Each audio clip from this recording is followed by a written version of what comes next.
আব্দুল্লাহ ইবনে Hudhafa আল্লাহর পয়গম্বরের একজন সাহাবী। হযরতে ওমর রাদিয়াল্লাহু তাআলা আনহুর জামানার ঘটনা। একবার রোমদের সাথে এরকম করে যুদ্ধ বেজে গেল। যুদ্ধের জন্য এরকম করে রোম সৈনিকদের সাথে যুদ্ধ করার জন্য আব্দুল্লাহ ইবনে হুযাফা কিছু সৈন্যবাহিনী নিয়ে রোম সাম্রাজ্যে গেলেন যুদ্ধ করার জন্য। যে কোনো কারণবশত এরকম করে রোম সৈনিকদের হাতে এই আব্দুল্লাহ ইবনে হুযাফা সহ তার এক কাফেলা এরকম করে আটক হয়ে যায়। রোমের সম্রাটের নির্দেশনা ছিল, যুদ্ধের ফলাফল যাই কিছু হোক আর না হোক, মুসলিম কিছু সৈন্য তুমি আমাদের কাছে তোমরা ধরে নিয়ে আসবা। কারণ আমি ঈমানদার মুসলমানদের ঈমানের পাওয়ারের কথা শুনেছি। আমি তাদের ঈমানের পরীক্ষা নিতে চাই, তাদের ঈমানের পাওয়ার কত, ঈমানের কুওয়াত কত, জোর কত। যুদ্ধের ফলাফল যাই হোক আর না হোক, কিছু মুসলিম সৈনিক ধরে আমার রাজধানীতে আমার দরবারে পাঠিয়ে দিবা। ঘটনাক্রমে একটা মুসলিম সৈন্যদল ওই রোম সৈনিকদের হাতে গ্রেফতার হয়ে যায়। গ্রেফতার হওয়ার পরে বাদশার কাছে সংবাদ পাঠানো হয়, বাদশা নামদার, মুসলমানদের একটা সৈন্য কাফের আমরা গ্রেফতার করেছি, বলে তাকে রাজধানীতে পাঠায়া দাও। যখন তাকে রাজধানীতে পাঠায়া দেওয়া হয়, সকালবেলা বিশাল রোম সাম্রাজ্যে এরকম করে দরবারে তাদেরকে উপস্থিত করা হয়। বাদশাহ ডাক দিয়ে বলে, ও কাফেলার দলের সাথীরা, তোমাদের লিডারকে, তোমাদের আমিরকে। কারণ দেখবেন, যেই দলের লিডার এবং ওই আমিরকে যদি কনভিন্স করা যায়, সবাই তার দলে চলে আসে, ঠিক কিনা? এই জন্য বলতেছে, তোমাদের মধ্যে তোমাদের আমিরকে, যুবপুত্র প্রধানকে। একজন যুবক দাঁড়ায় বলে, আমি এই গোত্রের প্রধান, এই গোত্রের আমির। বলে, যুবক তোমার নাম কি? বলে, আমার নাম হচ্ছে আব্দুল্লাহ ইবনে হুযাফা। বলে, আব্দুল্লাহ, তুমি আমার দেশে যুদ্ধ করতে আসছো, তুমি আমার শত্রু, তুমি সম্পর্কে আমার শত্রু, ঠিক কিনা? কিন্তু শত্রু হও বটে, আমার দেশে যুদ্ধ করতে আসছো, কোনো সমস্যা নাই। কিন্তু আব্দুল্লাহ, তোমাকে প্রথম দেখে আমার বড় ভালো লেগে গেছে, তোমার প্রতি আমার ভালোবাসা জন্মে গেছে। ও আব্দুল্লাহ, আসো আসো, আমার পাশে এসে বসো। সমস্ত দরবারের মানুষগুলা কিং কর্তব্য বিমূঢ় হয়ে গেছে। বাদশা করে কি আমাদের শত্রু, উচিত তো ছিল তাদেরকে এরকম করে হত্যা করা, শুলিতে চড়ানো, তাদেরকে এরকম করে জেলখানায় বন্দি করা, ঠিক কিনা? বলে বাদশা বলে, না না, বাচ্চা তো সেই কথা বলে না। বলে, ও হুযায়ফা, আসো আসো, আমার কাছে এসে বসো। আমার তোমার প্রতি কেমন যেন দুর্বলতা এসে গেছে, তোমার প্রতি আমার বড় মায়া লেগে গেছে। ও আব্দুল্লাহ, আমি তোমাকে ভালোবাসতে চাই। শুধু তাই নয়, আমি তোমাকে আরো অনেক উপহার উপঢৌকন দিব। বাদশাহ বলতেছে, আমি তোমাকে শুধু ভালোবাসবো এতটুকুই নয়, তোমাকে উপহার উপঢৌকন দিয়া তোমাকে আমি পুরস্কৃত করব। তোমার সাথে সঙ্গীদেরকে মুক্ত করে দেব, তোমাকে অমুক্ত করে দেব। তবে শর্ত হইল আব্দুল্লাহ, তোমার আর আমার মাঝে যে ভালোবাসা থাকবে, আর আমার ভালোবাসা, আমি একজন মানুষকে ভালোবাসবো আর সে জেলখানায় থাকবে, এটা হতে পারে না। বরং আমি তোমাকে আরো বেশি কাছে আনতে চাই, ভালোবাসতে চাই। বলে, তোমার আর আমার ভালোবাসার মাঝখানে, তোমার আর আমার ভালোবাসার মাঝখানে একটা অন্তরায় হয়ে গেছে। সেটা কি অন্তরায়? বলে, তুমি হচ্ছে মুসলিম, আমি হচ্ছে খ্রিস্টান। এখন কোন খ্রিস্টান আর মুসলিমের মধ্যে বন্ধুত্ব হতে পারে না, ঠিক কিনা? ও হুযায়ফা, আব্দুল্লাহ ইবনে হুযাফা, যদি তোমার ইসলামকে পরিত্যাগ করে আমার খ্রিস্টান ধর্মটা গ্রহণ করতে পারো, আমি ওয়াদা দিলাম বাদশা, ওয়াদা দিলাম, আমি বাদশা তোমাকে শুধু ক্ষমাই করব না, মুক্তই করব না, ভালোই বাসবো না।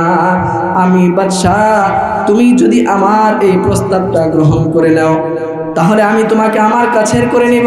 হয়তোবা তুমি চিন্তা করতে পারো, আমি যদি মুসলমান হয়ে খ্রিস্টান ধর্ম গ্রহণ করি, মুসলমানরা আমাকে গ্রহণ করবে না, এলাকায় থাকতে দিবে না। এই চিন্তা তুমি করতে পারো, কোনো চিন্তার দরকার নাই, টেনশনের প্রয়োজন নাই। তুমি যদি আমার এই প্রস্তাব মেনে নাও, আমার ঘরে একজন রূপসী সুরসী আমার রাজকন্যা আছে, আমি আমার এই রাজকন্যাকে তোমার সাথে বিবাহ দিয়ে দিব। সুবহানাল্লাহ। শুধু তাই নয়, যেদিন তোমার সাথে আমার এই রাজকন্যার বিবাহ দিয়ে দিব, ওই দিন আমার এই গোটা বিশাল রোম সাম্রাজ্যের অর্ধেকটা আমি বাদশাহ তোমার নামে লিখে দিব। আল্লাহু আকবার। বলে, আর বাকি অর্ধেকটুকু আমি বাদশাহ ইন্তেকালের পরে তুমি মালিক হয়ে যাবা। অর্থাৎ এই যে ভারত পাকিস্তান উপমহাদেশের থেকেও আরো বিশাল বড় ওই রোম সাম্রাজ্য ছিল। এত বড় অফার, এত বড় সুযোগ ওই বাদশাহ তাকে অফার করেছে আব্দুল্লাহ ইবনে হুযাফাকে। এখন আপনাদের কাছে প্রশ্ন করতে চাই, আমার সব থেকে পছন্দের জিনিসের বিনিময়ে যদি কেউ আমার সব থেকে অপছন্দের জিনিস গ্রহণ করতে বলে, বলেন কেউ করবেনি? কথা বুঝাইতে পারলাম না? মনে করেন এই ঘড়িটা আমার সব থেকে পছন্দের, এই ঘড়ির বিনিময়ে আমার একেবারে অপছন্দ যেই জিনিস আমি পছন্দই করি না, ওই জিনিস যদি আমার ঘড়ির বিনিময়ে গ্রহণ করতে বলে করব, বরং আমি আরো রাগান্বিত হয়ে যাব। এই জন্য প্রত্যেকটা মুমিন তো দুনিয়ার বিনিময়ে আখিরাতকে গ্রহণ করেছে, ঈমানকে গ্রহণ করেছে, ঠিক কিনা? এই জন্য আব্দুল্লাহ ইবনে হুযাফা তার শরীরের রোমগুলা দাঁড়িয়ে গেছে, ঘাম বের হওয়া আরম্ভ হয়েছে, চক্ষুগুলা রক্তবর্ণ হয়ে গেছে।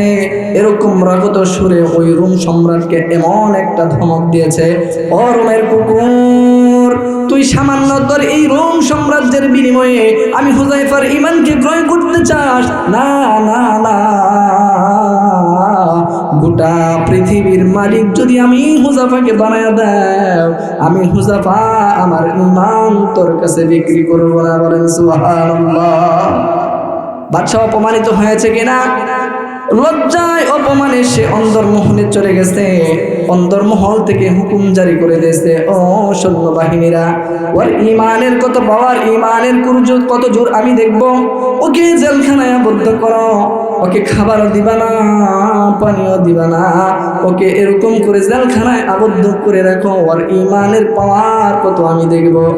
ডাক্তারদেরকে বলে দিছে অবজারভেশন করবা, তোমার এরকম চোখে চোখে রাখবা, সে যেন মারা না যায়। খাবারও দেয় না, পানিও দেয় না, 1 সপ্তাহ যাবৎ জেলখানার মধ্যে পড়ে আছে। এমন সময় 7 দিন পরে যায় দেখে মরার মতো আব্দুল্লাহ ইবনে হুযাফা পড়ে আছে। এই দৃশ্য দেখে বাদশার কাছে দৌড়ে খবর নিয়ে গেছে বাদশা নামদার আব্দুল্লাহ হুযাফার, এবং খুব করুণ অবস্থা। এই মুহূর্তে যদি তাকে খাবার আর পানি না দেওয়া হয়, সে মারাও যেতে পারে। বলে যাও, খাবার আর পানি নিয়ে যাও, তবে শর্ত হইল খাবার নিবা এরকম করে শুকরের গোশত আর পানি নিবা মদ মেশানো পানি। বলেন হালাল না হারাম? আব্দুল্লাহ ইবনে হুযাফা যদিও না খাইতে খাইতে শরীর নিস্তেজ হয়ে গেছে, ওই আব্দুল্লাহ ইবনে হুযাফার ঈমানি শক্তি আছে না নাই? হারাম যে আমরা হারাম খাবার খাইলে সাময়িকভাবেও শরীরে শক্তি সামর্থ্য হইলে যারা হারাম খায় তাদের ঈমানি দুর্বলতা থাকে না, থাকে কিনা? আব্দুল্লাহ ইবনে হুযাফার কাছে খাবার নিয়ে গেছে, যখন তার সামনে খাবার হাজির পেশ করা হয়েছে, বলে ও আব্দুল্লাহ ইবনে হুযাফা, এই যে তোমার জন্য খাবার এনেছি। যখন খাবারটা গ্রহণ করতে যাবে তখন ডাক্তার ডাক দেবে, আব্দুল্লাহ ইবনে হুযাফা সাবধান, এই খাবার কিন্তু শুকরের গোশত আর মদ মেশানো পানি। আব্দুল্লাহ ইবনে হুযাফা এমনিতে কথা বলতে পারে না, কিন্তু এমন জোরে তার ঈমানের উম্মতার শক্তি নিয়ে ডাক্তারকে ধমক দিয়েছে। বলে ওই ডাক্তার, আমার সামনে থেকে এই খাবারগুলো নিয়ে যা, না হলে লাথি মেরে খাবার ফেলে দিব। আল্লাহু আকবার। এই খবর যখন বাদশার কাছে পৌঁছানো হলো, বাদশা আরো রাগান্বিত হয়ে গেল। বলে ওর ঈমানের পাওয়ার কুওয়াত আমি দেখবো, ওরে পরের দিন দরবারে হাজির করো। বিশাল ডেকের মধ্যে এরকম করে তোমরা বিশাল ডেকের মধ্যে তৈল গরম করো। আব্দুল্লাহ ইবনে হুযাফা হাঁটতে পারে না, 2 জনের কাঁধে ভর করে দরবারে নিয়ে আসা হয়েছে। কড়াইয়ের মধ্যে তেল গরম করা হয়েছে। আবার আব্দুল্লাহকে ডেকে বলি, আব্দুল্লাহ, তোমার প্রতি আমার বড় সহানুভূতি আছে, ভালোবাসা আছে।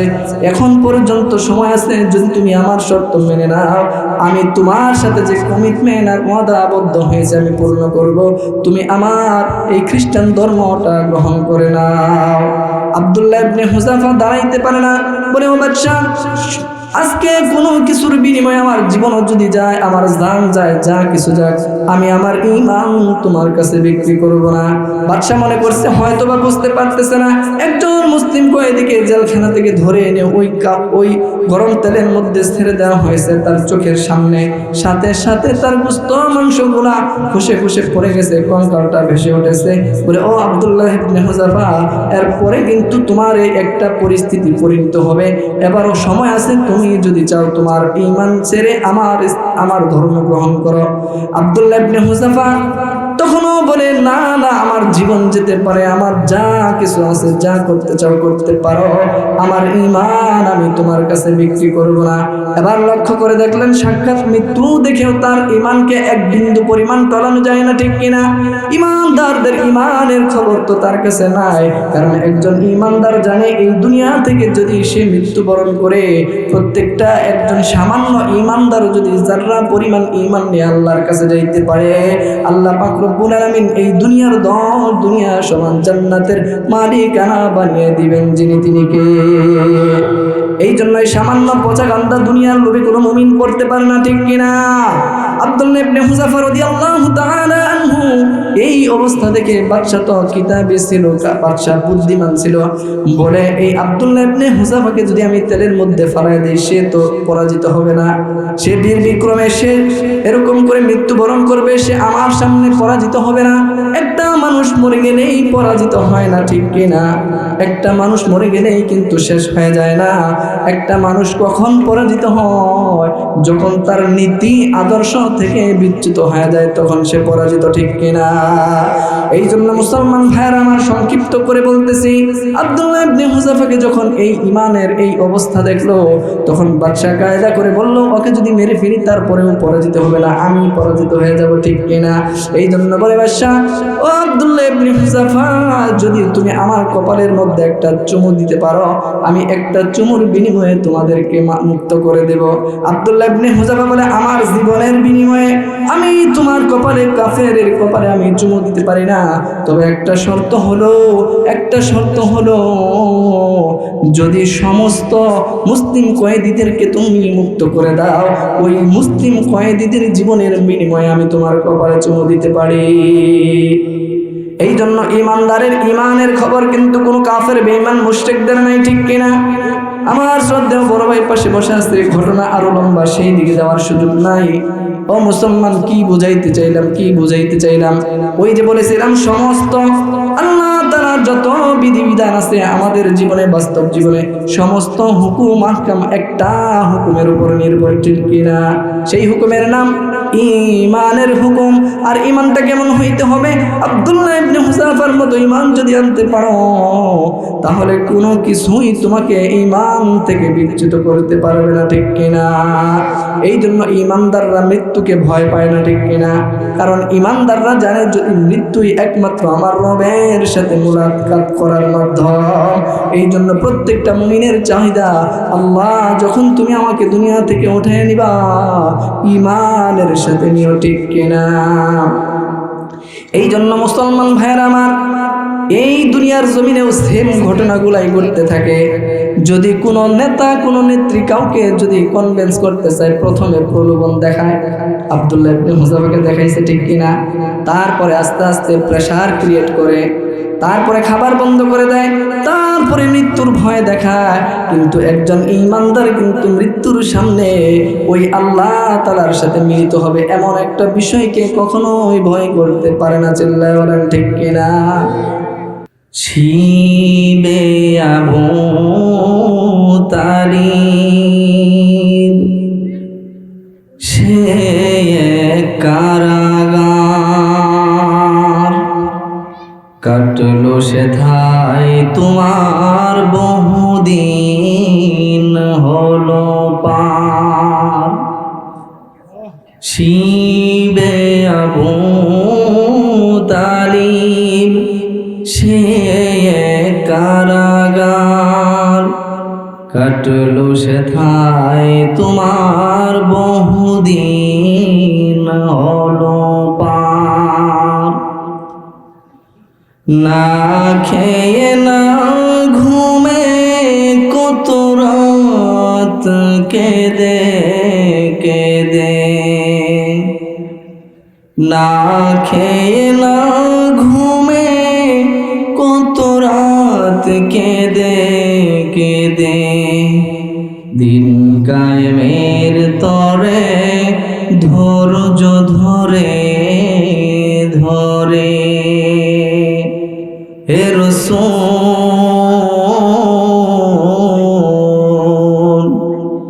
এসে গেল বদর উহুদ খন্দক পরীক্ষা, জন্মাল দিয়ে পাশ হলো সকল পরীক্ষা, অবশেষে এসে গেল দিন কায়েমের বিজয় তরী। রসুল আমার বলে দিলেন খৈরুল কুরুনি করনি, খৈরুল কুরুনি করনি। সকলে বলেন মারহাবা। আল্লাহ পাক রব্বুল আলামিন কুরআনুল কারীমের মধ্যে সুন্দর করে মানুষদেরকে জানায় দেয়, ও দুনিয়ার মানুষ, তোমাদেরকে শুধু আমি জীবন সৃষ্টি করেছি বিষয়টা এরকম নয়, বরং আমি আল্লাহ পাক রব্বুল আলামিন জীবনের সাথে মৃত্যুও সৃষ্টি করেছি, ঠিক কিনা? আল্লাযী খালাকাল মাউতা ওয়াল হায়াতা লিয়াবলুয়াকুম আইয়ুকুম আহসানু আমালা। আমার আল্লাহ পাক রব্বুল আলামিন ডাক দিয়ে বলে, ও দুনিয়ার মানুষ, তোমরা কিন্তু একটা ধারণা করো না যে শুধু আমি আল্লাহ তাআলা তোমাদেরকে জীবন দিয়েছি। না না না, বরং আমি আল্লাহ পাক রব্বুল আলামিন তোমাদের জীবনের আগে আমি আল্লাহ মৃত্যুকে সৃষ্টি করেছি, ঠিক কিনা? আল্লাযী খালাকাল মাউতা, মউত মানে কি? মৃত্যু। আমি সেই আল্লাহ যেই আল্লাহ তোমাদের জন্য মৃত্যু বানিয়েছে, হায়াত বানিয়েছে। এখন প্রশ্ন করতে পারেন কেন আল্লাহ তাআলা মউত এবং হায়াত বানাইলেন? আল্লাহ তাআলা এই আয়াতের দ্বিতীয় অংশে জানায় দেয়, লিয়াবলুয়াকুম আইয়ুকুম আহসানু আমালা। আমি পরীক্ষা করার জন্য তোমাদের হায়াত এবং মউত বানিয়েছি। কিসের পরীক্ষা? লিয়াবলুয়াকুম, আমি পরীক্ষার জন্য বানিয়েছি। কিসের জন্য? গোটা দুনিয়াটা পরীক্ষার হল, এখানে যে যত সুন্দর করে পরীক্ষা দিতে পারবে। কিসের পরীক্ষা? আল্লাহ তাআলা পরবর্তী শব্দের মধ্যে সুন্দর করে জানায় দেয়, আইয়ুকুম আহসানু আমালা। আমি আল্লাহ তাআলা তোমাদের কার আমল কত সুন্দর, আইয়ুকুম আহসানু আমালা, এই সুন্দর আমলের পরীক্ষা নেওয়ার জন্যই আমি আল্লাহ পাক রব্বুল আলামিন এই দুনিয়ার জমিনে তোমাদের হায়াত এবং মউত সৃষ্টি করেছি, ঠিক কিনা? আল্লাহ তাআলা কেমন আমল চান? আহসান অর্থাৎ উত্তম আমল। আল্লাহ তাআলা এখানে কিন্তু বলেন নাই আকসারু আমালা, তোমাদের কার আমল কত বেশি। এই বেশি আমলের কথা এখানে উল্লেখ করেন নাই। এখানে আল্লাহ তাআলা আধিক্য সূচক শব্দ ব্যবহার করতে পারতেন, কিন্তু আল্লাহ তা করে নাই। আল্লাহ তাআলা বলেন আইয়ুকুম আহসানু আমালা, তোমাদের কার আমল কত সুন্দর। এই সুন্দর আমলের পরীক্ষা নেওয়ার জন্য আমি আল্লাহ পাক রব্বুল আলামিন জীবন এবং মৃত্যুকে সৃষ্টি করেছি। সুবহানাল্লাহ। এই জন্যই আল্লাহ তাআলা বলেন কাইফা তাকফুরুনা বিল্লাহ, ও বান্দা তুমি কেমন করে নাফরমানি করো। ও কুনতুম আমওয়াতান, অথচ তুমি ছিলা মৃত, ঠিক কিনা? ফাহিয়াকুম, আমি আল্লাহ তাআলাই তোমাদেরকে জীবন দিয়েছি। সুম্মা ইউমিতুকুম, অচিরেই আমি আল্লাহ তাআলা তোমাদেরকে মৃত্যু দিয়া দিব। এই দুনিয়ার জমিন থাকার জায়গা না। আল্লাহ তাআলা বলেন তোমাদেরকে জীবন, তোমরা কিছুই ছিল না, তোমাদের কোনো অস্তিত্বই ছিল না। আমি আল্লাহ পাক রব্বুল আলামিন এই দুনিয়ার জমিনে তোমাদেরকে অস্তিত্ব দিয়েছি। এক সময় তোমরা ছিল না, এখন আছো, আবার থাকবে না। আমি আল্লাহ পাক রব্বুল আলামিন আবার পুনরায় আমি আমার কাছে তোমাদেরকে নিয়ে আসবো, ঠিক কিনা? এই দুনিয়ার জমিনে আমরা ছিলাম না। আল্লাহ পাক রব্বুল আলামিন বলেন, ও বান্দা কেমন করে নাফরমানি করো, তোমরা তো দুনিয়ার জমিনে ছিলাই না। আমি আল্লাহ তোমাদেরকে পাঠাইলাম। আমি আল্লাহ আবার তোমাদেরকে মৃত্যু দান করব। আমি আবার পুনরায় তোমাদেরকে জীবিত করব। আবার আমি আল্লাহ আমার সামনে তোমাদেরকে দণ্ডায়মান করব। এখন প্রশ্ন আসতে পারে, আল্লাহ তারা আমাদেরকে বানাইলেন, আবার মারবেন, আবার জীবিত করবেন, আবার আল্লাহর কাছে ফিরে যাব, ঠিক কিনা? আমরা আসছি কার কাছ থেকে? কার হুকুমে? আরো জোরে বলেন, কার হুকুমে? আবার যাব কার হুকুমে? যাব কার কাছে?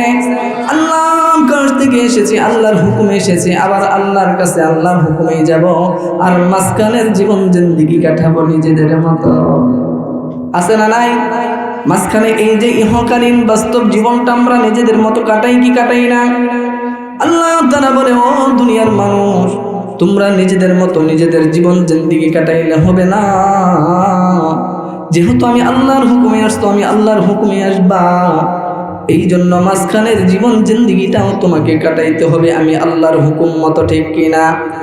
অল্প কয়েকটা দিন যদি তোমরা আমি আল্লাহর ইচ্ছা আর মানসা অনুযায়ী চালাইতে পারো রে মুমিন, অনন্তকাল জিন্দেগি আমি আল্লাহ তাআলা তোমার ইচ্ছার উপরে ছেড়ে দিব। তোমার যা মনে চায়, যা খাইতে মনে চায়, যা করতে ইচ্ছে, যা বলতে ইচ্ছে করে, সব কিছুর স্বাধীনতা আল্লাহ তাআলা দিয়ে দিবেন জান্নাতের মধ্যে, ঠিক কিনা?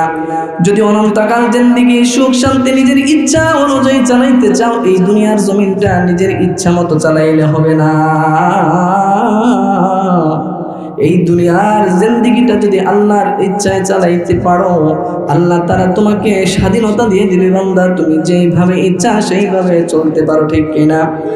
আর ইহকালীন জিন্দেগিতে যদি আল্লাহর ইচ্ছায় না চলো, নিজের মন গড়া জীবন জিন্দেগি চালাও, আল্লাহ তাআলা সেদিন হাসরের ময়দানে বলবে, বান্দা আজকে তোমার কোনো ইচ্ছা স্বাধীনতার ইখতিয়ার থাকবে না, আমি আল্লাহ তাআলার ইচ্ছা অনুযায়ী তুমি জাহান্নামে চলে যাও, ঠিক কিনা? তাহলে বুদ্ধিমানের পরিচয় কি? অল্প সময় যদি আল্লাহর ইচ্ছায় চালাইতে পারি, অনন্তকাল নিজের ইচ্ছায় চলতে পারবো। আর যদি অল্প সময়টা নির্বোধ বোকার মতো নিজেদের মতো চালায়, ওই অনন্তকাল জিন্দেগি আল্লাহর ফয়সালা অনুযায়ী ওই জাহান্নামের আগুনে কোটি কোটি বছর জাহান্নাম কাটা লাগবে, ঠিক কিনা? হ্যাঁ আমার, আমি আপনাদেরকে যে আয়াতে কারিমাটা তেলাওয়াত করে শুনিয়েছি, এই আয়াতে কারিমার মধ্যে সর্বপ্রথম আল্লাহ তাআলা ঈমানদারদেরকে ডাকছেন। কাদেরকে? ইয়া আইয়ুহাল্লাযীনা আমানুত্তাকুল্লাহ।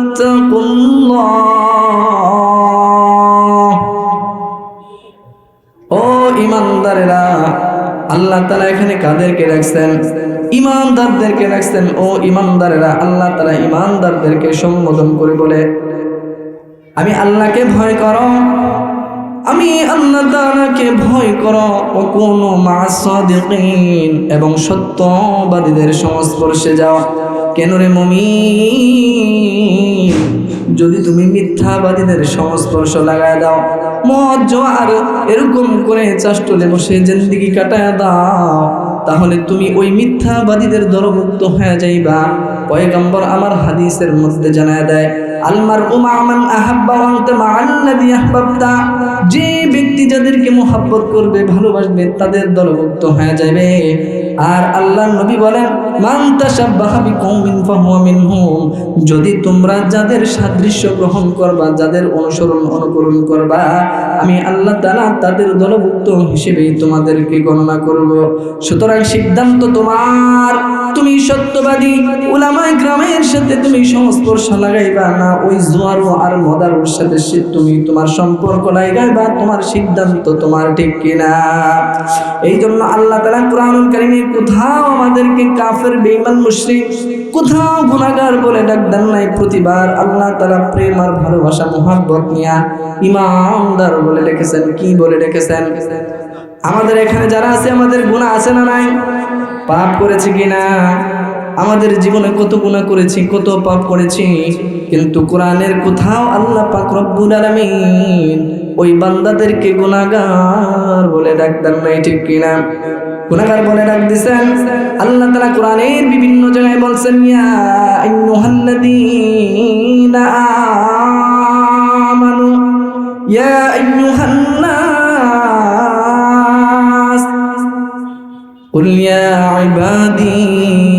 আল্লাহ কুরআনুল কারীমের মধ্যে ঈমানদার বলে ডাকছেন, মানব মণ্ডলী বলে ডাকছেন, আমার বান্দা বলে ডাকছেন। আল্লাহ তাআলা কোথাও গুনাহগার বলে ডাক দেন নাই। কেন ডাক দেন নাই? একটা মায়ের যদি 5টা সন্তান থাকে, একটা যদি লম্পট হয়ে যায়, বাটপার হয়ে যায়, চোর হয়ে যায়, সমাজের সব মানুষ তাকে চোর বললেও ওই জনম দুঃখিনী মা কিন্তু ওই সন্তানকে চোর বলে না, ঠিক কিনা?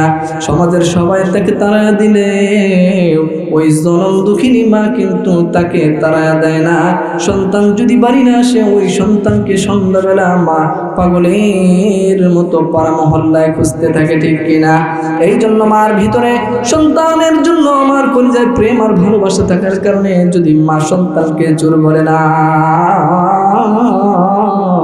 আমার আল্লাহ কোটি কোটি গুণ মার থেকে বেশি ভালোবাসেন। আমার আল্লাহ আমাদেরকে গুনাহগার বলে কেমনে ডাকবেন, ঠিক কিনা? এই জন্য ইমানের দাম আছে না নাই? সমস্ত হুকুম আমাদের উপরে আল্লাহ তাআলার যত হুকুম আরোপিত হয়েছে সমস্ত হুকুমগুলা একটা হুকুমের উপর নির্ভর করে। কয়টা হুকুম? হজ বলেন, যাকাত বলেন, নামাজ কালাম, যত বিধি বিধান আল্লাহ তাআলা এই উম্মতের উপরে নাজিল করেছেন সমস্ত হুকুম একটা হুকুমের উপর নির্ভরশীল। চিল্লায় বলেন ঠিক কিনা? কয়টা হুকুমের উপরে সমস্ত হুকুম নির্ভরশীল? একটা হুকুমের উপরে সমস্ত হুকুম নির্ভরশীল। ওই হুকুমটা হচ্ছে ঈমানের হুকুম, ঠিক কিনা? আমরা যারা এখানে আছি সবাই তো ঈমানদার, সবাই তো ঈমানের দাবি নিয়ে বসেছি, ঠিক কিনা? নাকি কেউ বেঈমান আছেন? প্রত্যেকটা মানুষ কিন্তু ঈমানের দাবি নিয়ে এখানে বসেছেন, মুমিন। কিন্তু আল্লাহ তাআলা বলে ওই ঈমানে হবে না, শুধু ঈমান দিয়ে আল্লাহর জান্নাতে যাওয়া যায় না, ঠিক কিনা? এই জন্য ঈমানটা কেমন ঈমান হওয়া দরকার?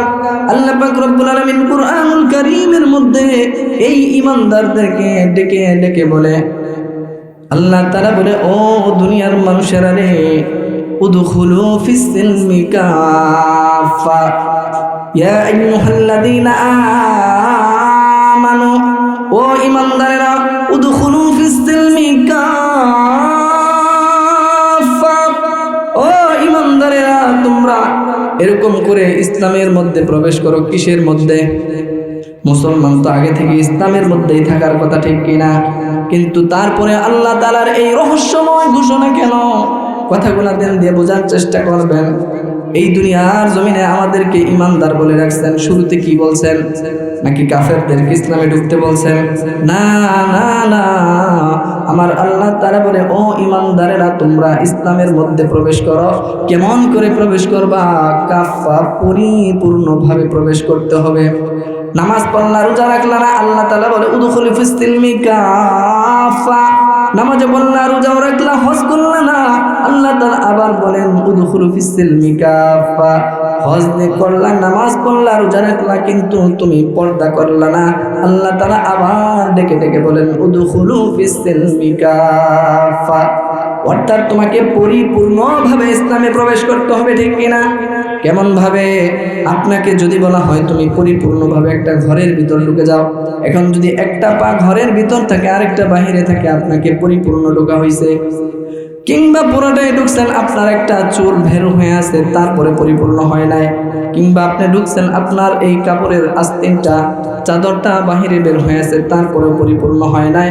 অর্থাৎ আল্লাহ তাআলার অর্ডার, ও ঈমানদাররা তোমরা তো শুধু মুখে ঈমানের দাবি করো, কিন্তু পরিপূর্ণ ঈমানদার ততক্ষণ না পর্যন্ত হতে পারবে না যতক্ষণ না তুমি পরিপূর্ণভাবে ইসলামের মধ্যে প্রবেশ করবা। ফরজ, সুন্নাত, মুস্তাহাব থেকে শুরু করে আল্লাহ যত বিধান আমাদের জীবন জিন্দেগিতে আছে, প্রত্যেকটা বিধান যদি আমি জিন্দেগিতে এরকম করে বাস্তবায়ন করতে পারি, তারপরে আল্লাহ তাআলা বলবে, হ্যাঁ এবার তোমরা পরিপূর্ণ ইসলামের মধ্যে প্রবেশ করছো।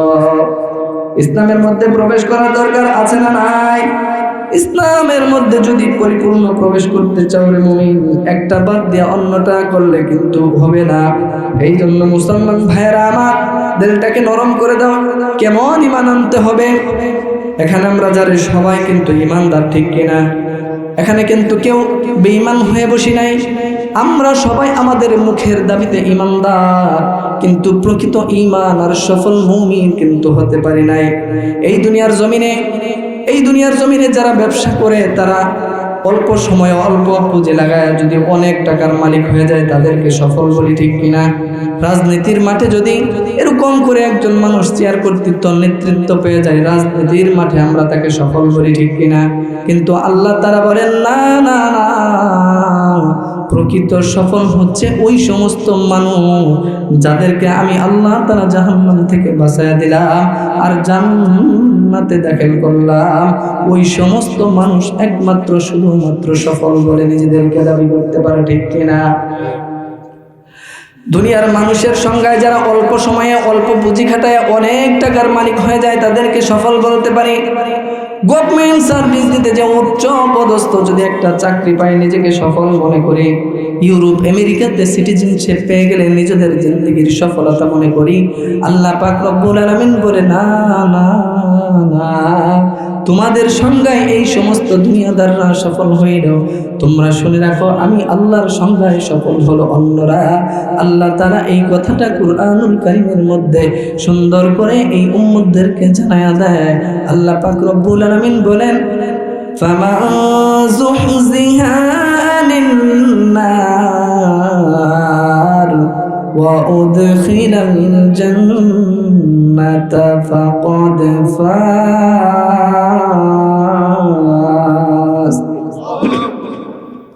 আল্লাহর ভাষায় সফল কারা? জাহান্নাম থেকে বেঁচে গেল যারা, জান্নাতে চলে গেল যারা। আল্লাহর ভাষায় আল্লাহর সংজ্ঞায় সফল কারা? জাহান্নাম থেকে জান্নাতে চলে গেল যারা, তারাই হচ্ছে আল্লাহর সংজ্ঞায় সফল। এখন এই সফলতা মানদণ্ড আল্লাহ তাআলা যেটা দিলেন, এই সফলতা আমাদের গ্রহণ করার দরকার আছে না নাই? এখন জান্নাতে কিভাবে যাবেন, জাহান্নাম থেকে কিভাবে বাঁচবেন? এই যে মজলিসের মধ্যে বসে আছেন, এখানে বসার সাথে সাথে আমার আল্লাহ পাক রব্বুল আলামিন গেটটা ওভারটেক করার সাথে সাথে আমার আপনার জীবনের জিন্দেগির যত সগীরা গুনাহ ছিল সব সগীরা গুনাহগুলা আল্লাহ তাআলা মাফ করে আল্লাহ বেগুনাহ মাসুম বানায়া বসায় দিয়েছেন। সুবহানাল্লাহ। এখন আমাদের আমলনামার পাল্লায় যদি গুনাহের গুনাহ না থাকে, এবার আমাদের কিসের প্রয়োজন, নেকির প্রয়োজন। এই যে একবার সুবহানাল্লাহর আওয়াজ দিবেন, এই একবার যদি কোনো বান্দা সুবহানাল্লাহর আওয়াজ দেয়, আমার আল্লাহ পাক রব্বুল আলামিন বলে আমি ওই বান্দার জন্য আমার মিজানের পাল্লার অর্ধেকটা নেকি দিয়ে পুরা করে দেই। সুবহানাল্লাহ। সুবহানাল্লাহর আওয়াজ শুনে মনে হয় আপনারা অতটা সন্তুষ্ট হইতে পারেন নাই। এবার শুনেন মিজানের পাল্লাটার কত ভারী হবে, কতটা বিশাল হবে। এই 7 তবক আসমানটা যদি মিজানের এক পাল্লায় তুলে দেওয়া হয়, আপনারা স্টেডিয়াম দেখছেননি, একটা স্টেডিয়ামের তুলনায় একটা ক্রিকেট বল যতটা ছোট, ওই মিজানের পাল্লার সামনে এই 7 তবক আসমান জমিনটা তত ছোট বড়। সুবহানাল্লাহ। এই যে সুবহানাল্লাহ বলছেন, বলার সাথে সাথে আল্লাহ আপনার নামে গাছ লাগাই দিয়েছে। সুবহানাল্লাহ। সুবহানাল্লাহ বললে আল্লাহ গাছ লাগায়নি, আরেকটা গাছ লাগান, আরেকটা গাছ লাগান, 10টা গাছ লাগান, আরেকটা গাছ লাগান। এখন ভাবতে পারেন জান্নাতে গাছ দিয়ে কি হবে? জান্নাতটা বাবা বিশাল চেটিয়াল ময়দান। এই ময়দানটা খালি ময়দান, সেখানে আপনি যত সুবহানাল্লাহ বলবেন আপনার নামে গাছ লাগাবেন যিনি তিনিকে। সুতরাং গাছের দরকার আছে না নাই? কেন দরকার আছে আপনাদেরকে সুন্দর করে জানায়া দেই। এই গাছটা কত বিশাল হবে। আজকে যেই মানুষটা 10টা গাছ লাগিয়েছে, এই গাছগুলার পাতা পল্লব শাখাগুলা বাড়তে বাড়তে এমন বাড়তে থাকবে, ওই ব্যক্তি ওই গাছের গোড়ায় যাওয়ার আগ পর্যন্ত ওই গাছের শাখা প্রশাখা পাতা পল্লবগুলা বাড়তেই থাকবে। সুবহানাল্লাহ। প্রতিটা পাতার মধ্যে আল্লাহ সুবহানাহু ওয়া তাআলা একটা করে জবান লাগাইয়া দিবেন। সুবহানাল্লাহ। ওই জবান দিয়া ওই গাছ লাগানোওয়ালা ব্যক্তির জন্য 24টা ঘন্টা দুআয় মাগফিরাত করতে থাকে। সুবহানাল্লাহ। আমাদের মাগফিরাতের দরকার আছে না নাই? ও মুমিনকার জন্য পাগল হইনার যুবক, তোমার বিবির জন্য মাথার ঘাম পায়ে ফেলাইলা, সন্তানের জন্য পাগল হয়ে গেলা, ওই সন্তান তোমার জন্য 1 মিনিট দোয়া করার মতো সময় সুযোগ নাই, ঠিক কিনা? বিবির চাহিদা পুরা করার জন্য, তার অর্নামেন্টস আর জুয়েলারির জন্য তুমি হালাল থেকে হারামের সংস্পর্শে গেলা, কিন্তু এই বিবি তোমার এই গুনাহের বার বহন করবে না, ঠিক কিনা? এই জন্য এই দুনিয়ার জমিনে প্রথমে কি বলেছিলাম? নেকি যার যত বেশি হবে জান্নাতটা তার জন্য আল্লাহ তত সুন্দর করে সাজাইবেন। এই যে আপনারা বসে বসে সুবহানাল্লাহ আলহামদুলিল্লাহর আওয়াজ দিছেন, আমাদের লাভ হয়েছে না লস হয়েছে? আরো জোরে বলেন লাভ না লস? মিজানের পাল্লার যদি আপনার ধরলাম জীবনে কত গুনাহ করেছি, পাপ করেছি, সব গুনাহগুলো যদি এক পাল্লায় দেওয়া হয়, আর এখানে বসে বসে নেকিগুলো অর্জন করলাম, নেকিগুলো এক পাল্লায় দেওয়া হয়, মিজানের পাল্লা যদি আপনার বরাবর হয়ে যায়, একটা কমও না বেশিও না, সমান সমান হয়ে যায়, তারপরেও আপনার জন্য জাহান্নামের ফয়সালা, ঠিক কিনা? ওই সময় আল্লাহ তাআলা একটা সুযোগ দিবেন, ও বান্দা, দুনিয়ার জমিনে তুমি কত মেহনত করেছো, কত বন্ধু বান্ধবদেরকে জন্য খরচ করেছো, বিবির জন্য, সন্তানের জন্য কত কিছু করেছো, দলের জন্য জান জীবন দিয়ে দিছো। যাও, যদি তুমি একটা নেকি যদি আজকে নিয়ে আসতে পারো রে বান্দা, আমি আল্লাহ তাআলা ওই একটা নেকির উসিলায় তোমাকে মাফ করে জান্নাত দিয়ে দিব। ওই মানুষটা যাহা হাসরের ময়দানে দৌড়ায়া দৌড়ায়া একটা নেকির জন্য দৌড় পাড়তে থাকবে, কিন্তু কেউ কাউকে চিনবে না, কেউ কারো পরিচয় দিবে না, ঠিক কিনা? একটা নেকির দাম বুঝাইতেছি বাবা, এখনো যারা বাহিরে বসে আছে তারা নিজেদেরকে বড় বুদ্ধিমান মনে করতেছে, ঠিক কিনা? এই কথাটা আমি এই জন্যই বলতেছি, একটা নেকি হাসরের ময়দানে কত দাম হয়ে যাবে, একটা নেকির জন্য আপনার জান্নাত অথবা জাহান্নামের ফয়সালা হয়ে যাবে, ঠিক কিনা? তখন চিন্তা করবে আল্লাহ, একটা নেকি কোনো ব্যাপার, কত বন্ধু বান্ধবের সাথে রাত কাটিয়েছি, কত এরকম করে আত্মীয় স্বজনের জন্য কত কিছু করেছি, শেষ পর্যন্ত কেউ যদি একটা নেকি নাও দেয়, আমার জনম দুঃখিনী মা কিন্তু আমাকে ফিরে দিবে না। এই জন্য সন্তান ওই হাসরের মাঠে তন্ন হয়ে তন্ন তন্ন করে ওই আত্মীয় স্বজনদেরকে খুঁজতে থাকবেন। আল্লাহ তাআলা এই হাসরের সম্মুখ চিত্রটা তুলে ধরে কুরআনুল কারীমের মধ্যে এই বান্দাদেরকে সুন্দর করে জানায়া দেয়, ইয়াউমা ইয়াফিরুল মারউ মিন আখিহি ওয়া উম্মিহি ওয়া আবিহি ওয়া সাহিবাতিহি ওয়া বানিহি। হাসরের মাঠে তো ভয়াবহ হবে, এত কঠিন পরিস্থিতি হবে, সেদিন কেউ কারো পরিচয় দিবে না, সবাই সবার থেকে ভেগে পলায়ন করবে, ঠিক কিনা? মার কাছে সন্তান দৌড়ায় যাবে, সবার কাছে ব্যর্থ হওয়ার পর বলবে, মা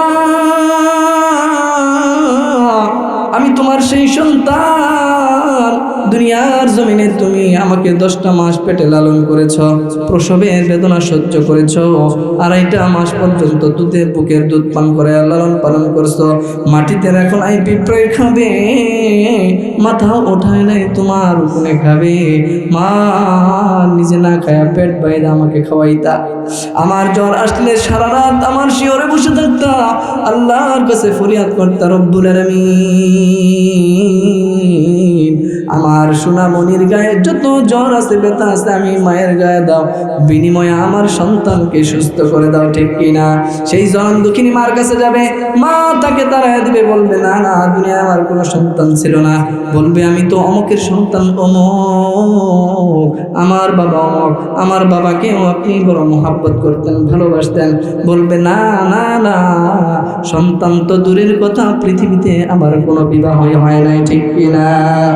সেদিন কেউ আপনাকে একটা নেকি দিবে না, ওই দিন বুঝে আসবে কুরআন হাদিসের মজলিসে বসার ফজিলত, ওই দিন বুঝে আসবে একবার সুবহানাল্লাহর মূল্য, ওই দিন মনে আসবে একটার সেজদার মূল্য, কিন্তু সেদিন কোনো লাভ হবে না, কাজ হবে না। এই জন্য ও মুসলমান ভাইরা, আপনারা মেহেরবানি করে এখনো যারা বাহিরে আছেন মজলিসে এসে বসে যান, আর আখিরাতের অনন্তকাল জিন্দেগি চলার জন্য কোটি কোটি নেকি এখান থেকে ইনকাম করে নিয়ে যান, ঠিক কিনা? এই দুনিয়ার জমিনে দেখবেন টাকাওয়ালা যারা আছে প্রত্যেকটা ব্যাংকেই তাদের টাকা আছে না নাই? পূবানী থেকে নিয়ে পশ্চিমা পর্যন্ত, ইসলাম থেকে অন ইসলাম পর্যন্ত, প্রশিকা থেকে নিয়ে ব্রাক পর্যন্ত সব অ্যাকাউন্টে এই দুনিয়াদারদের টাকা আছে না নাই?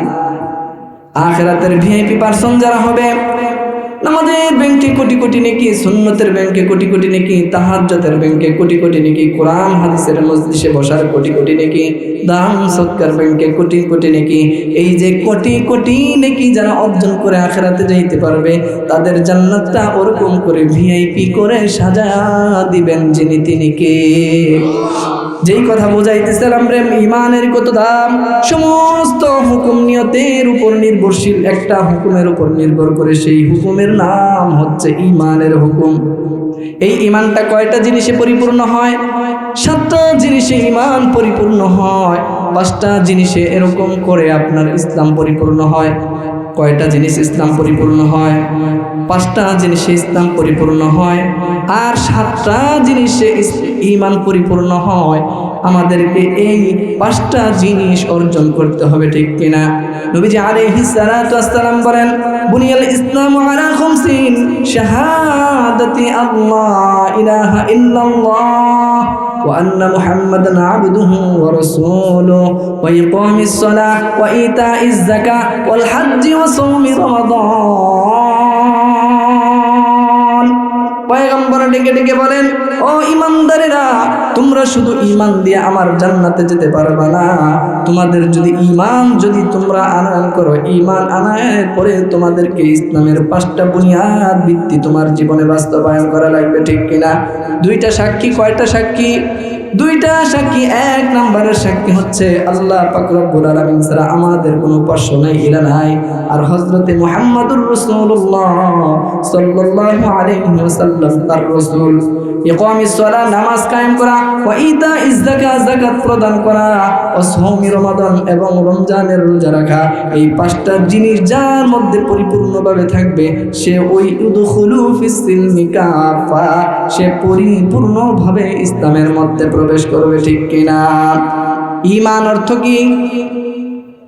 বলেন, ঈমান অর্থ কি? বিশ্বাস। ইসলাম অর্থ কি? বলেন, ইসলাম অর্থ কি? ঈমান আর ইসলাম আপনাদেরকে আমি সংক্ষেপে বুঝাইতে চেষ্টা করব। ঈমান অর্থ কি? বিশ্বাস। শুধু বিশ্বাস দিয়ে কিন্তু আল্লাহর জান্নাত পাওয়া যায় না। আমি এই যে মাথার মধ্যে টুপি দিছি, এই টুপি দেওয়া সুন্নাত, এটা আমি বিশ্বাস করলাম, আমি টুপির ঈমানদার হইলাম। কিন্তু যদি আমি টুপি মাথায় না দিই, তাহলে টুপির মুসলমান কিন্তু হতে পারবো না। টুপি মাথায় দেওয়া সুন্নাত, এটা আমি মানি, বিশ্বাস করি, এটা টুপির ঈমানদার হইলাম। এখন আমার মাথায় টুপি দিয়ে আমাকে টুপির মুসলমান হইতে হবে। ঈমান অর্থ বিশ্বাস। জলে বলেন ঈমান অর্থ। সবাই বলেন ঈমান অর্থ। ইসলাম অর্থ আত্মসমর্পণ করা। কি করা? অনেকে বলে ইসলাম অর্থ শান্তি। ইসলাম অর্থ শান্তি? ইসলাম অর্থ শান্তি নয়, ইসলাম শান্তির ধর্ম। এই ভুল ব্যাখ্যাটা আমরা অনেকেই বলি। আজকে থেকে আপনারা ক্লিয়ার হয়ে যান। ইসলাম অর্থ কি? ইসলাম অর্থ আত্মসমর্পণ করা। ইসলাম অর্থ কি? আত্মসমর্পণ করা। আর মুসলিম মানে আত্মসমর্পণকারী। আর ইসলামটা হচ্ছে শান্তির ধর্ম। ইসলাম অর্থ কিন্তু শান্তি না, বরং ইসলামটা হচ্ছে শান্তির ধর্ম। ইসলাম অর্থ আত্মসমর্পণ করা, ওখান থেকে ইসমে মাফুল। মুসলিম হচ্ছে আত্মসমর্পণকারী। কথাগুলো বুঝবো। ঈমান অর্থ বিশ্বাস। আল্লাহর উপর বিশ্বাস করতে হবে। 7টা জিনিসের উপর যখন আমি বিশ্বাস স্থাপন করতে পারবো, অন্তরে বিশ্বাস করব, মুখে জাহির করব, কাজে পরিণত যদি এই 7টা জিনিসকে করতে পারি, তাহলে আমি পরিপূর্ণ ঈমানদার হব। আর এই ঈমানদার হইয়া যখন আমি ইসলামে প্রবেশ করব, তখন আমার এই ঈমান আর ইসলাম দিয়া আমি আল্লাহর জান্নাতে যেতে পারবো, ঠিক কিনা? এবার বলেন ইসলাম অর্থ কি? আত্মসমর্পণ করা। কিসের সামনে আত্মসমর্পণ করা? আল্লাহর যাবতীয় যত হুকুম আহকাম আছে, সমস্ত হুকুমের সামনে আমাকে আপাতমস্ত আল্লাহর সামনে আত্মসমর্পণ করা লাগবে। আল্লাহ বলছে নামাজ পড়, আমি নামাজ পড়লাম না, আমি কিন্তু আত্মসমর্পণ করি নাই। এখন যদি কোনো প্রশাসনের কাছে আমি ধরা খেয়ে যাই, আমি যদি আত্মসমর্পণ করি, আপনারা যা করবেন তাই। এখন ওরকম জজ সাহেব হুকুম দিছে তোমার যাবজ্জীবন, আমি যদি না মানি, তাহলে আমার আত্মসমর্পণ করা হয়েছে? না না, শুধু মুখে মুসলমানের দাবি করলে হবে না।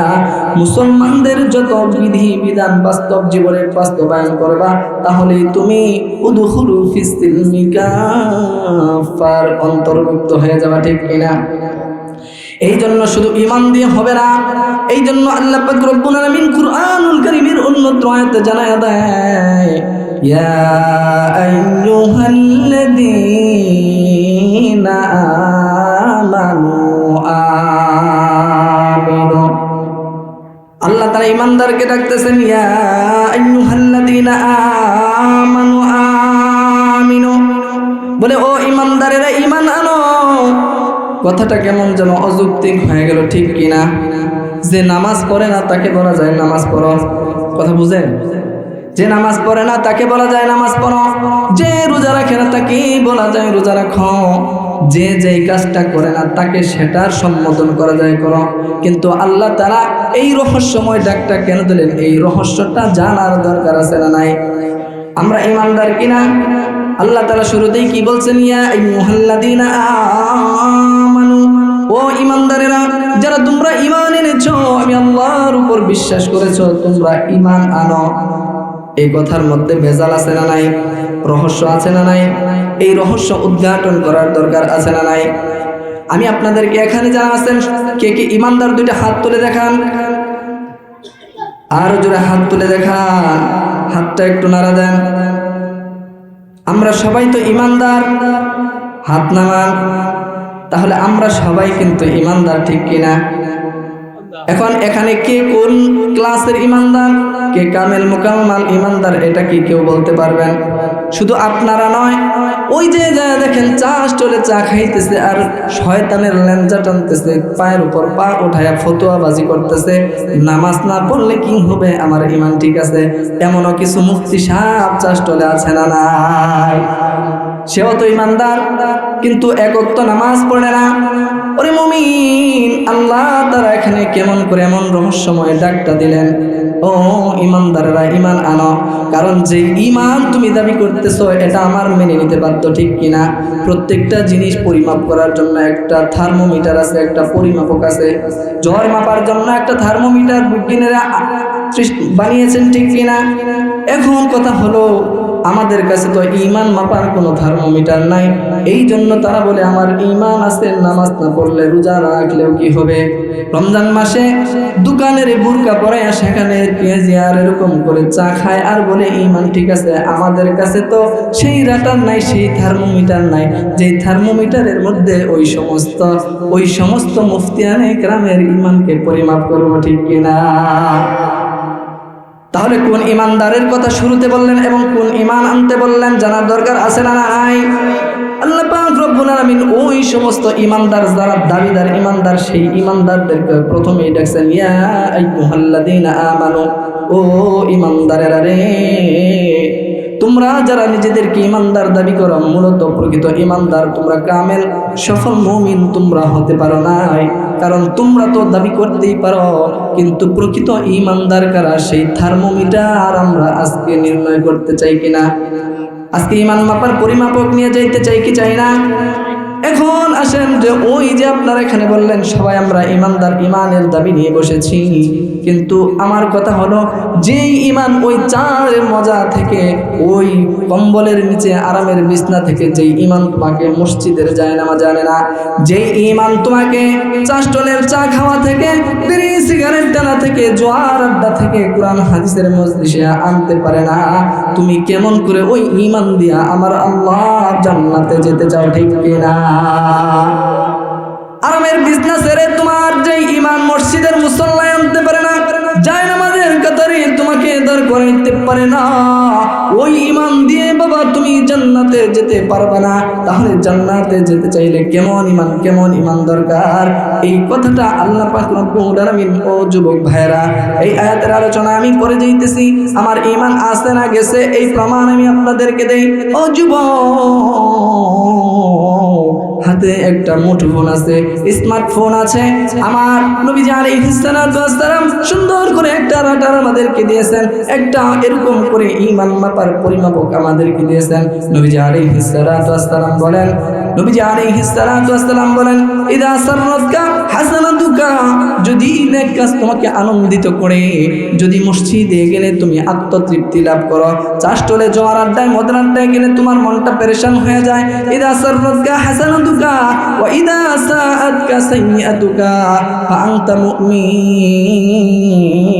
এটাই আমার নবীর পক্ষ থেকে ঈমান মাপার থার্মোমিটার, ঠিক কিনা? কাউকে পরিমাপ করার দরকার নাই, নিজেই নিজেরটা পরিমাপ করতে পারবো। আমার নবী বলেন, যদি নেক কাজ তোমাকে আনন্দিত করে আর গুনার কাজ তোমাকে ব্যথিত করে, তাহলে বুঝে নেবা তুমি হচ্ছে প্রকৃত ঈমানদার। ও যুবক, নবীর এই থার্মোমিটারে নিজের ঈমানটা পরীক্ষা করে নাও। ও যুবক, একটা সিনেমা যদি তুমি শুরু থেকে শেষ পর্যন্ত দেখতে পারো, মনে হয় আলহামদুলিল্লাহ, ঠিক কিনা? আরে শুরু থেকে শেষ পর্যন্ত দেখেছি। বন্ধুর কাছে শেয়ার করো, একটা সিন যদি আমার সিনেমা থেকে ছুটে যায় আফসোস লাগে কি লাগে না? আরে কি জানেছিল সামনে দিয়ে, কি জানেছিল ছুটে গেল। ব্রাজিল আর্জেন্টিনার খেলা রাত 1টার সময় অনুষ্ঠিত হবে। সন্ধ্যা থেকে বিশাল বড় একটা পর্দা টানায়া ওই 11:30টা থেকে সামনের কাতারে যায় বসে থাকে। একটা সিন যেন ছুটে না যায়। তারা পিলাররা কিভাবে তারা নামতেছে, কিভাবে প্র্যাকটিস করতেছে সেটাও দেখা লাগবে, ঠিক কিনা? ওই গুনাহের কাজ গুনাহ করে করে যদি তোমার অন্তরের মধ্যে স্বাদ পাও, মজা পাও, বোঝা যাবে তোমার ইমানের ঘরে ঘাটতি আছে, ঠিক কিনা? আর যদি গুনাহ করে তোমার অন্তরটা ব্যতীত হয়, আল্লাহর দিকে ফিরে আসতে মন চায়, অনুতপ্ত হৃদয়ে চোখের পানি ফেলে যদি আল্লাহর কাছে ক্ষমা চাও, তাহলে বোঝা যাবে মসজিদের মধ্যে গেলে শান্তি লাগে, মদের জোয়ার আড্ডায় চাষ্টলে গেলে অশান্তি লাগে, বোঝা যাবে ঈমান আছে। যদি গুনাহের মধ্যে তুমি স্বাদ পাও, মজা পাও, লজ্জত পাও, বোঝা যাবে তোমার ঈমান গেছে, ঠিক কিনা? এই জন্য নিজেকে নিজেই এরকম করে পরিমাপ করো, আমার ঈমান কোন ক্লাসের ঈমান। এই জন্য নবীজি আলাইহিস সালাতু ওয়াস সালাম বলেন, নবীজি আলাইহিস সালাতু ওয়াস সালাম বলেন, ইয়া আইয়ুহাল্লাযীনা আমানু আমিনু, ও দুনিয়ার উম্মতেরা তোমরা ঈমান আনো। যারা ঈমান আনছে তাদেরকে আবার ঈমান আনার জন্য আহ্বান করতেছে, ঠিক কিনা? কোন ঈমান আনবো? আমরা তো ঈমানদার। আল্লাহ তাআলা সেই মডেল আর এরকম করে এক্সাম্পল স্বরূপ আল্লাহ তাআলা পরের আয়াতে জানায় দেয়, কামা আমানান নাস, ও ঈমানদারেরা তোমরা ঈমান আনো। কেমন ঈমান? কামা আমানান নাস, যেমন আমার সাহাবায়ে কেরাম রাদিয়াল্লাহু তাআলা আনহুম ঈমান এনেছে। কাদের মতো ঈমান আনতে বলছেন? উত্তর পাইছেন? খটকা ছিল কিনা? যে আমাদের তো ঈমান আনতে বলছে, আমরা তো ঈমানদার, আবার কেন ঈমান আনতে বললেন? আল্লাহ তাআলা বলতেছে, ওই যে তুমি চাষ্টলে বসে থাকো আর ঈমানদার দাবি করা, ওই ঈমানে হবে না। তুমি কেমন করে ঈমান আনবা? বলে কামা আমানান নাস, যেমন ভাবে ঈমান এনেছিল সাহাবায়ে কেরাম। এই জন্য আমাদেরকে ঈমান আনলে এরকম করে কামা আমানান নাস, সাহাবায়ে কেরামের মতো ঈমান যদি আমরা আনতে পারি, এমন ঈমানের দৌলত যদি অর্জন করতে পারি, জেল আসবে, জরিমানা আসবে, বাধা আসবে, বিপত্তি আসবে, হুমকি আসবে, ধমকি আসবে, কোনো মুমিন কখনো এরকম করে দুনিয়ার কাছে তার ঈমানকে বিক্রি করতে পারে না, ঠিক কিনা? এই জন্যই দেখবেন আমাদের এরকম করে লিডার, আমাদের নেতা সর্বজন স্বীকৃত আল্লামা মামুনুল হক রহমতুল্লাহ, আল্লামা মামুনুল হক হাফিজাহুল্লাহ তাআলা, তাকে জেল দিয়েছে, জরিমানা দিয়েছে, তাকে রিমান্ডে নিয়েছে, কিন্তু ঈমান থেকে এক বিন্দু পরিমাণ সরাইতে পারে না, ঠিক কিনা? আল্লাহ বিজয় দিয়েছেন কিনা? কোরআনের পাখি আল্লামা দেলোয়ার হোসেন সাইদি, তিনাকে কি করা হয়েছে? মন্ত্রিত্বের অফার দেওয়া হয়েছে, গ্রহণ করে নাই। আব্দুল্লাহ ইবনে হুযাফার মতো, ঠিক কিনা? এই আব্দুল্লাহ ইবনে হুযাফা এই দৃষ্টান্ত স্থাপন করে গেছেন। দেলোয়ার হোসেন সাইদি, এরকম করে আল্লামা মামুনুল হক, রফিকুল ইসলাম মাদানী, এরকম আরো যারা মজলুম জননেতা আছে, তাদেরকে প্রথমে লোভ দেখাইছে, তাদেরকে কনভিন্স করতে পারে না, তাদেরকে জেল দিয়েছে, জরিমানা দিয়েছে, রিমান্ড দিয়েছে। তারা সব কিছু বিসর্জন দিয়ে তারা ঈমানের উপরে আজ পর্যন্ত ইস্তেকামাত রয়েছে, ঠিক কিনা? এরা আমাদের দৃষ্টান্ত কিনা? এইভাবে কোনো ঈমানদারকে ঈমান থেকে কোনো বেঈমান কাফের বিচ্যুত করতে পারে না। এই জন্য যারা হকের পথে থাকবে তারা মরেও জিতে যাবে। যে মানুষগুলা তার এরকম করে আদর্শ আর নীতি থেকে বিচ্যুত হয়ে যাবে, তারাই পরাজিত হয়ে যাবে, ঠিক কিনা? যেমন এখন মৃত্যু শয্যায় শায়িত আমার হাদি ভাই, সে কিন্তু পরাজিত না। পরাজিত আবু সাইদ পরাজিত না, যদিও সে দুনিয়ার জমিন থেকে বিদায় নিয়েছে বীর বিক্রমে, এরকম করে সে আজও আমাদের হৃদয়ের মাঝে বেঁচে আছে। 1000 বছর সে আমাদের মাঝেই বেঁচে থাকবে, ঠিক কিনা? আর যারা তাকে হত্যা করেছে তারাই মূলত পরাজিত হয়েছে। 52 আন্দোলনে রফিক জব্বার বরকত আজ থেকে 100 বছর আগে তারা দুনিয়া থেকে বিদায় হয়েছে, তারা মারা গেছে। আজও তারা আমাদের মাঝে বেঁচে আছে, আমাদের হৃদয়ের স্পন্দনে তারা আজও আমাদের মাঝে আছে। সুতরাং যদি মৃত্যু যদি হয়, ঘরে বসেও মৃত্যু হবে, আমার যেখানে যাই সেখানেই মৃত্যু পাকড়াও করবে। ইদা জা আজালুহুম লা ইস্তাখিরুনা সাআতাও ওয়া লা ইস্তাকদিমুন, মৃত্যু নির্ধারিত টাইমে আমার আর আপনার কাছে চলে আসবে। মৃত্যু থেকে কেউ কখনো কোথাও পলায়ন করে যেতে পারবে না। যদি মৃত্যু বরণ করতেই হয় তাহলে ঈমানের উপরে মৃত্যু হবে, শাহাদতের মৃত্যু আমরা কামনা করি। ঠিক কিনা? কারণ মৃত্যুর সাথে সাথে আল্লাহ তাআলা যেই রূহগুলোকে জান্নাতে সবুজ পাখির ভিতরে দিয়ে দিবেন তারা হচ্ছে শহীদদের আত্মা। ওই শহীদদেরকে বলা হবে তোমাদের জান্নাতে আরো কোনো আশা আছে?